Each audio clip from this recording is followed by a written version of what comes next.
Et salut tout le monde, c'est Killer, j'espère que vous allez bien. Alors aujourd'hui on se retrouve donc sur ma première vidéo sur NFS. Donc techniquement ça aurait dû être ma deuxième, puisque je comptais faire euh, du let's play sur Need for Speed. Sauf que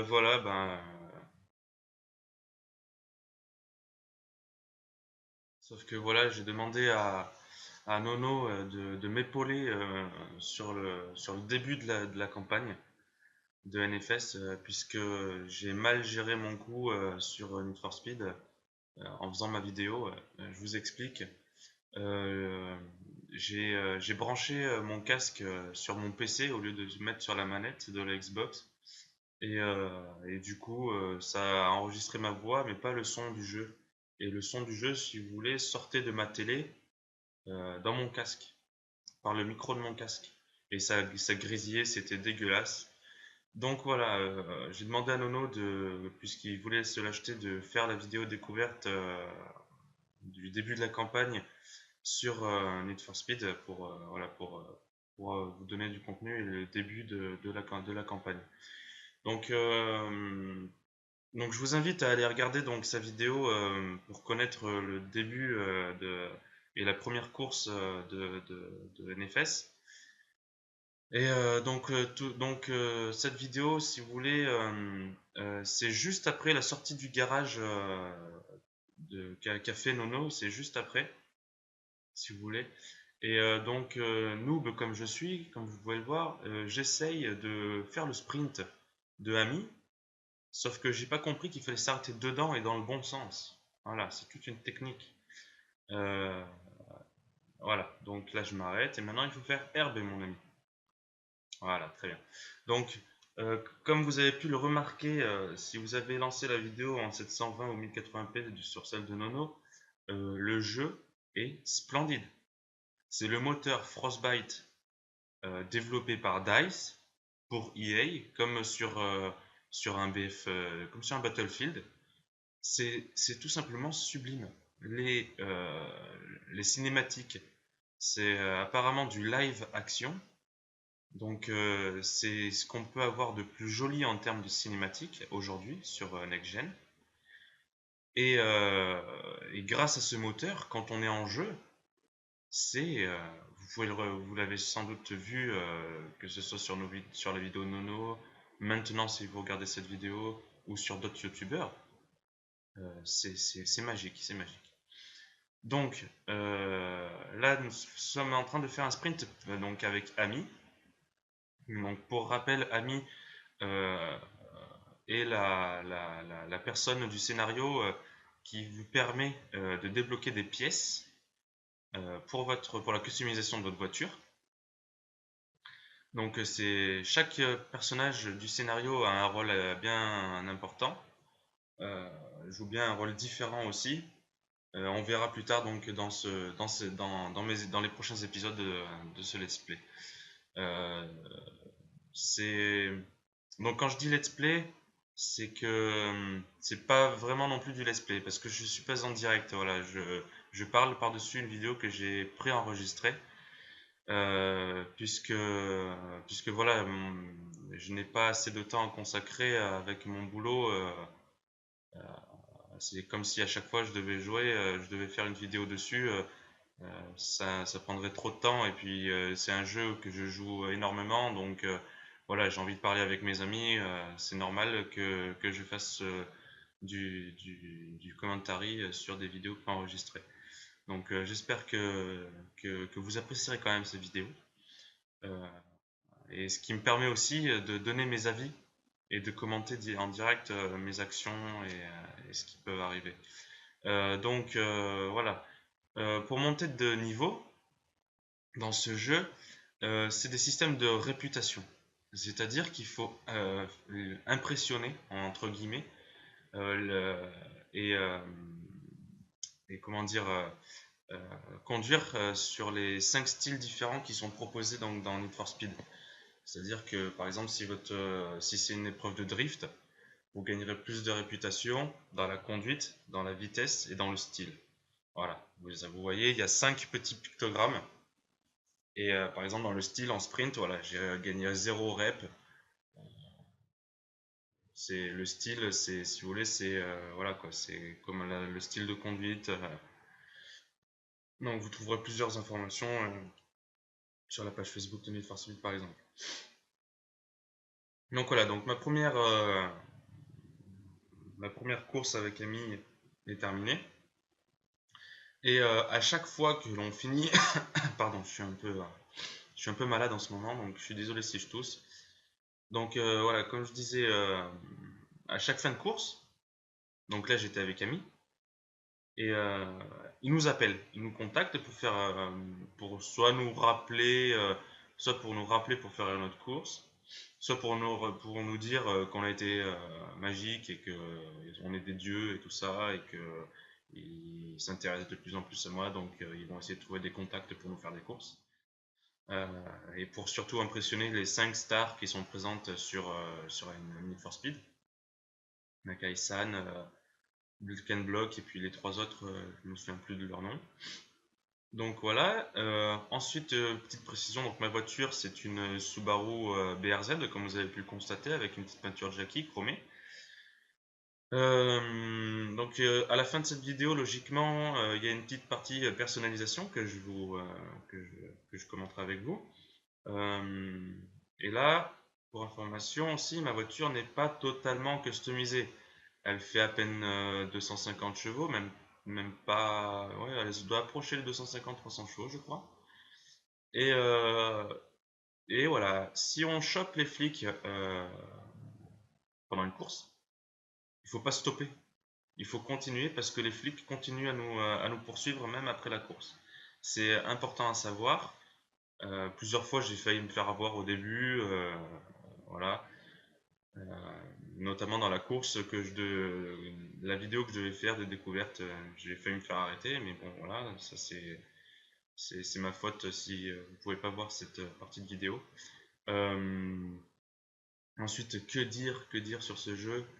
Euh, donc là, nous sommes en mode libre, donc entre deux courses. Vous avez vu qu'on pouvait afficher notre carte en faisant start ou flèche du haut, c'est plus rapide.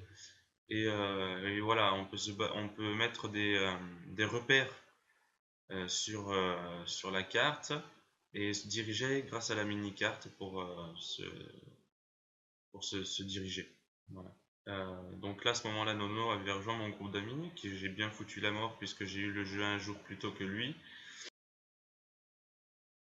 Donc voilà, il n'y a pas de mots pour décrire ce jeu tellement qu'il est magnifique. Donc vous voyez que les flics sont passés juste à côté de moi. Ils ne me poursuivent pas. Ils ne me poursuivent pas, tout simplement parce que je ne fais pas soit d'excès de vitesse, soit que je ne fais pas de drift juste à côté d'eux, que je les provoque pas. Voilà, c'est important. Euh, Si vous êtes en mode libre et que vous rentrez dans le centre-ville de la map et que vous roulez à 300 km/h et que vous passez devant un flic qui est stationné, il va automatiquement vous poursuivre. Alors, tant mieux, si vous avez la chance d'avoir une voiture améliorée, tant mieux pour vous parce que vous arriverez à les semer rapidement, mais si vous débutez ou que vous attaquez un projet, donc quand je parle de projet, c'est que vous tunez une nouvelle voiture, vous préparez une nouvelle voiture, donc si vous avez un nouveau projet qui est bas level, qui n'a pas comment dire, de performance, d'amélioration de performance, ça va être un petit peu plus compliqué. Euh, donc voilà, donc le but c'est que quand on arrive dans le centre-ville, donc si vous cherchez à voir les flics, ben, foncez. Et si vous voulez éviter de vous faire choper, voilà, euh, quand on parle de Need for Speed, voilà, c'est conduire à toute vitesse sans jamais s'arrêter. Mais si vous êtes des petits joueurs qui débutaient sur le jeu, qui connaissaient pas Need for Speed Underground, bah, un petit conseil, bah, si vous voulez pas vous faire arrêter, roulez comme des papilles et des mêmes. Voilà. Donc ensuite, je crois que donc là c'est encore un sprint avec Ami. Au début, je me basais sur les courses d'Ami tout simplement pour gagner des pièces, pour gagner des améliorations en termes de performance. Voilà, pour aller plus vite après pour les autres personnages.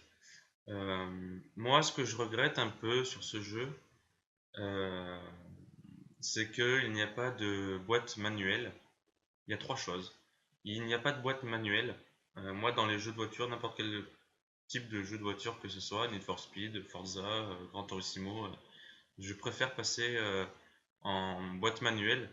C'est tout simplement plus facile pour le drift parce que vous allez voir que je vais souvent je vais souvent rentrer dans les murs parce que tout simplement les vitesses passent automatiquement soit en niveau supérieur, soit descendent automatiquement et moi ça me gêne un peu parce que quand on parle de drift, le drift c'est principalement de drifter sur des courbes, s'il y a des petites courbes, des petits virages, voilà, on passe en deux, on est en fond de deux, au rupteur de la deuxième vitesse.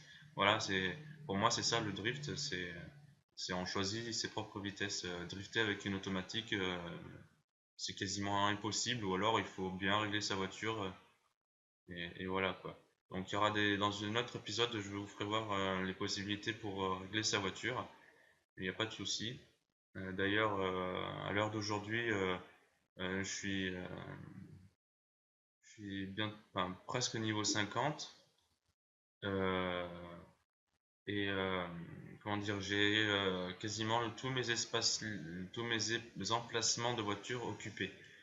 Il m'en manque une. Et, euh, et voilà, donc les voitures ça coûte relativement cher, mais on peut refaire des courses qu'on a déjà faites. C'est-à-dire que quand on choisit de faire une course pour Spike, par exemple, pour Manu, pour Ami ou Robin,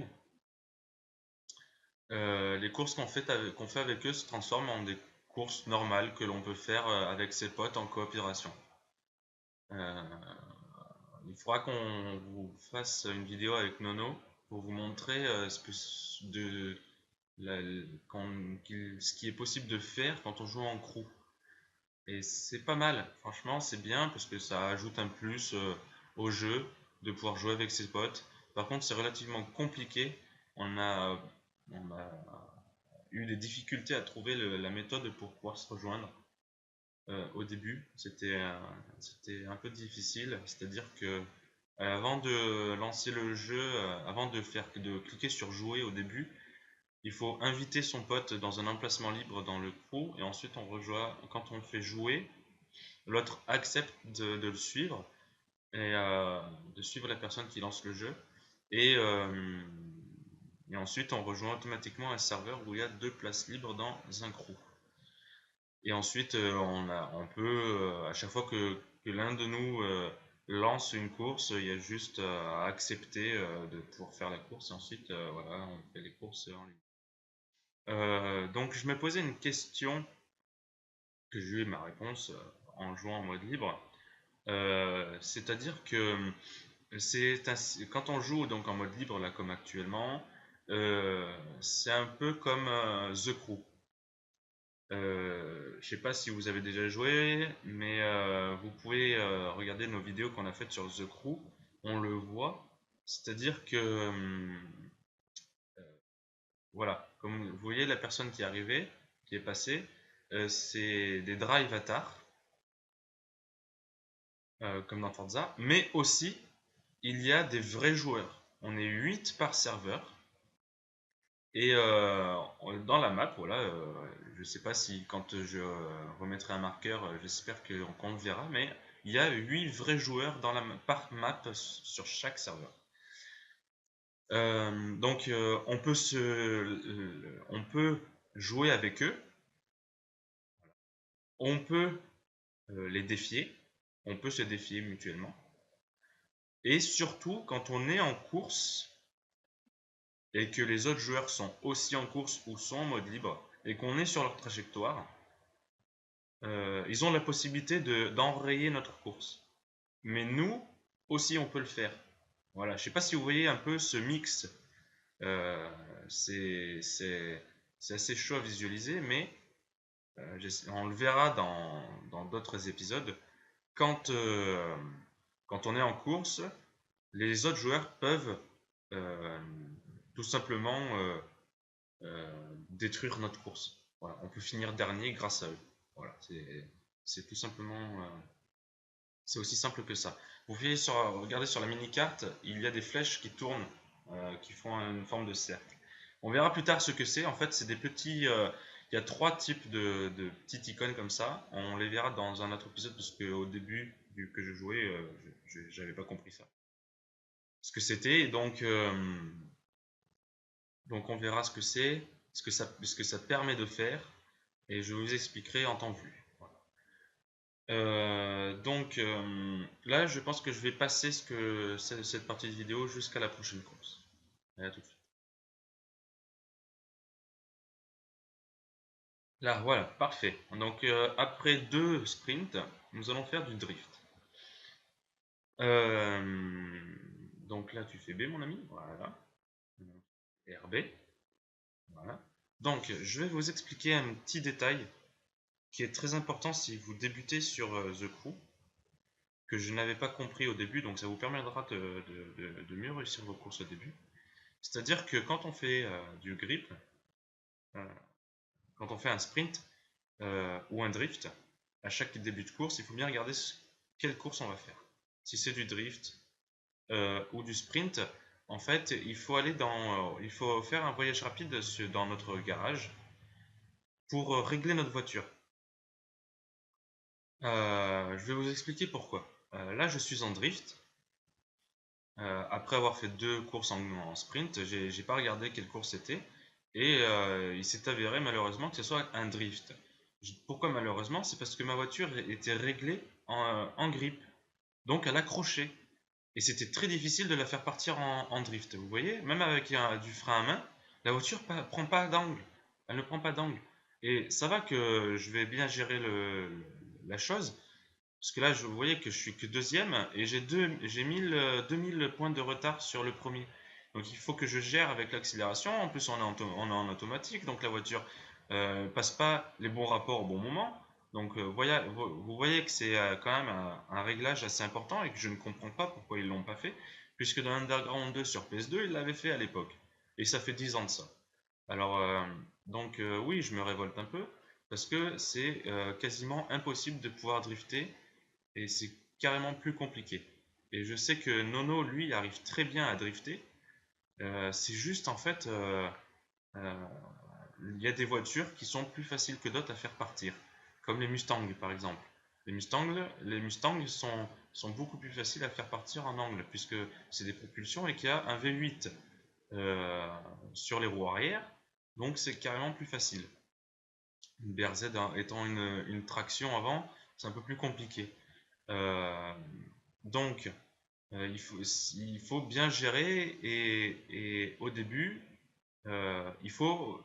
Je sais que vous avez souvent ce réflexe, mais quand on parle de drift, euh, ça veut dire qu'on oublie la vitesse maximale. Quand on drift, il faut être deuxième vitesse, troisième vitesse euh, sur la boîte et, partir en angle, freiner d'un coup et accélérer d'un coup, ou alors faire un frein à main, donc quand on est au rupteur entre ces deux vitesses. Et la voiture part toute seule, pardon. La voiture part toute seule d'elle-même. C'est un rapport poids-puissance qui fait que la voiture part toute seule. Euh, quand vous voulez drifter, et en plus dans ce jeu, vous le verrez tout de suite, il ne faut pas aller trop vite. Voilà. Il faut juste stabiliser sa vitesse, connaître sa voiture pour savoir à quel moment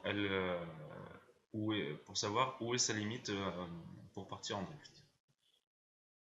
Donc voilà, j'espère que vous avez bien compris ce petit détail. Donc la carte, est-ce qu'on va voir les vrais joueurs? Voilà, là il y avait Sinner, voilà, donc c'est un vrai joueur. Là en haut, il y a un autre vrai joueur aussi.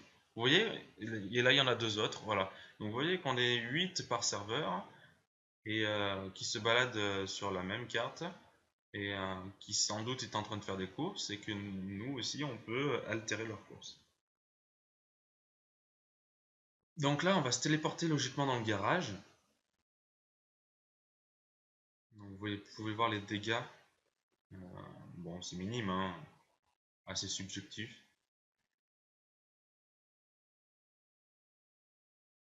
voilà, on en garage, petite cinématique, comme dans Underground 2.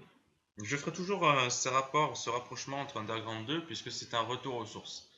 Nono l'a dit, c'est un retour aux sources, le tuning est de retour, le monde ennui est de retour. Donc, voilà. Donc vous voyez qu'ici il y a plusieurs emplacements de voitures, on peut en avoir 5 dans son garage. Et moi je vais améliorer donc la BRZ dans un premier temps. Alors, donc vous voyez que on peut changer les ailes qui faut être niveau 8, on peut changer à peu près toutes les choses sur les voitures, mais il faut pouvoir les débloquer. Voilà, donc on va changer donc le pare-choc avant. Donc vous voyez que c'est quand même une sacrée gueule.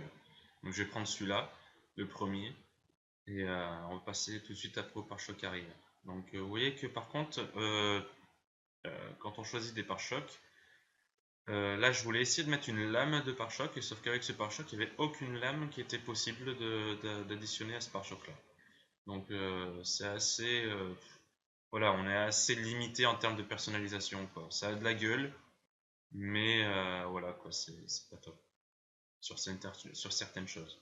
Là, vous voyez qu'on peut régler la garde-sol, on peut régler la largeur d'empattement des roues à l'avant comme à l'arrière, et on peut aussi régler le carrossage. Donc le carrossage, c'est l'angle des roues par rapport à la route. Donc j'ai mis tout en négatif, parce que c'est assez stylé comme ça. Donc, les jantes, ensuite on va changer la jupe latérale, les bas de caisse. Donc on peut en mettre en carbone, ou avec la couleur de la carrosserie. Donc après voilà, c'est la personnalisation, c'est au goût c'est au goût de chacun. Il ne va pas y avoir deux voitures identiques dans Need for Speed, c'est impossible. Il y a tellement de, on est assez limité, mais il y a quand même pas mal de, de, de, de combinaisons possibles pour réaliser vos voitures. Vous trouverez jamais une voiture identique à la vôtre, c'est impossible. Donc à l'arrière comme à l'avant, il y a deux pare-chocs possibles. Donc plus tard, quand je monterai dans les épisodes, on débloquera petit à petit les, euh, les, euh, les autres points d'amélioration visuelle. Vous inquiétez pas.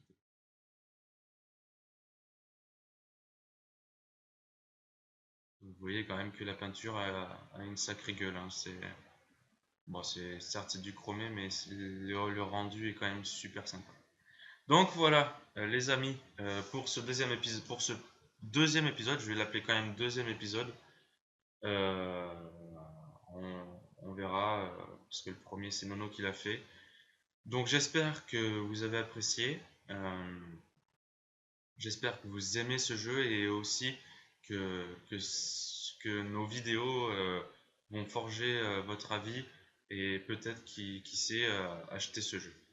Vous feront acheter ce jeu, c'est ce qu'on espère le plus. Donc on se retrouve très bientôt pour le troisième épisode. Allez, ciao tout le monde.